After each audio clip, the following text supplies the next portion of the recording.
All right, let's talk about radio. Today we're going to tune into the very heart of how it all works, exploring the hidden engineering that decides what you hear, how clear it sounds, and even how far away you can be to pick it up. And really, it all boils down to this classic showdown, AM versus FM. Now, just a quick heads up, this explainer is drawn from Chapter 2 of AM, FM, and Television Broadcast Engineering. It's actually the second installment in a much larger 40-part series on modern broadcast studios by Virtualization Options LLC. But today, we're zeroing in on that core difference between AM and FM radio.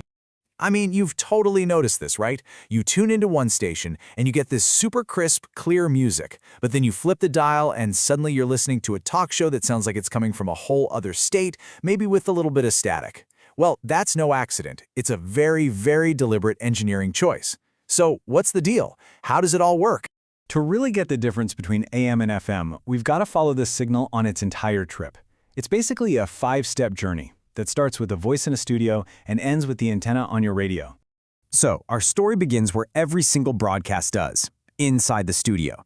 This is ground zero, where the magic is captured before it even thinks about traveling through the air. Just picture it. A radio host is talking into a mic inside a control room just like this one. Every single sound is being captured, carefully monitored, and perfected by a team of engineers. This room is literally the birthplace of the broadcast signal. The very first step is called audio acquisition, and that's just a fancy way of saying we're turning physical sound waves, a voice, a guitar, whatever, into an electrical signal that all our fancy equipment can actually understand and work with. Okay, next up, that raw electrical signal gets a serious makeover. This is signal processing. It's where engineers use all sorts of tools like compression and limiting to make the audio sound perfectly smooth and professional. It's all about making sure the whispers aren't too quiet and the loud parts aren't, blowing out your speakers, all while staying within the strict rules of broadcasting. So now we've got this beautiful, perfected audio signal. But the next step, modulation, is where the most important decision gets made. How are we going to piggyback this audio onto a radio wave? And this right here is the fundamental difference between AM and FM. This slide really boils it all down to a core trade-off, doesn't it?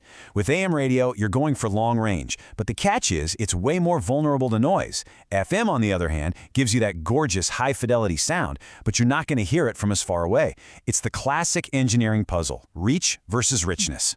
Let's break down AM first. Amplitude modulation works by taking a steady, constant radio wave, we call it a carrier wave, and then changing its strength, or its amplitude, to perfectly match the audio signal. You can almost think of it as making the radio wave taller for loud sounds and shorter for quiet sounds. And here's the really cool part. This method lets a signal travel for incredible distances. At night, AM signals can actually bounce off the Earth's ionosphere. It's called skywave propagation. And that lets you pick up stations from hundreds, sometimes thousands of miles away. But the downside? Because the information is in the height of the wave, any electrical noise, like from a thunderstorm or even your vacuum cleaner, can mess with it and create that static you hear.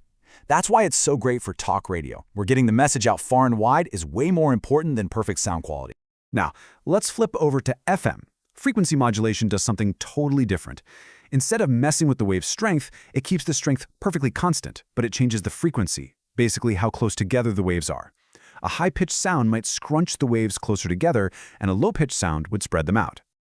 And that is exactly why FM is king for music.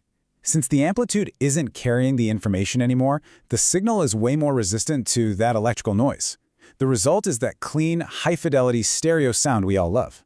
It's even got enough room to carry extra data, like the name of the song you see on your car's radio display. The trade-off, of course, is that FM waves travel in a straight line. It's called line of sight. So the range is pretty much limited by the horizon, or by things like big hills and buildings getting in the way.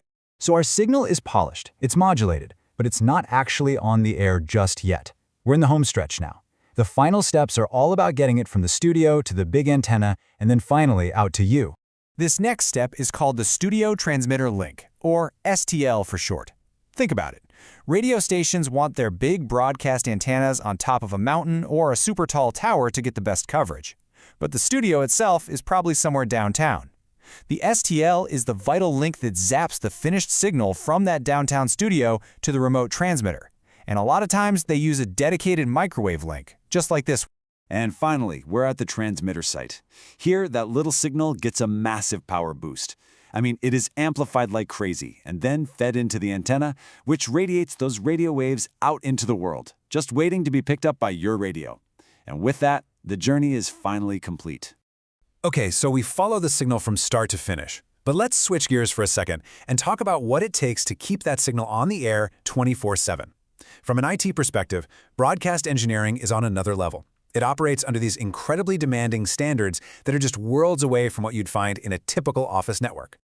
Get a load of this number, 50 milliseconds. That is the absolute maximum audio delay you can have in a live broadcast before things get weird and disruptive. Any more than that, and it becomes noticeable, especially if you have hosts trying to interact in real time. There is just zero room for lag. And the source material really drives this point home. You know that tiny bit of lag you might get on a video call? That's totally fine for most IT stuff. But in a live radio broadcast, it would be a complete disaster. And then you've got reliability. The target here is a minimum of 99.99% uptime. And why so high? Well, because in live radio, there's no loading icon, there's no buffering, there are no do-overs. If the transmission fails, even for a second, the result is instant, unforgiving dead air.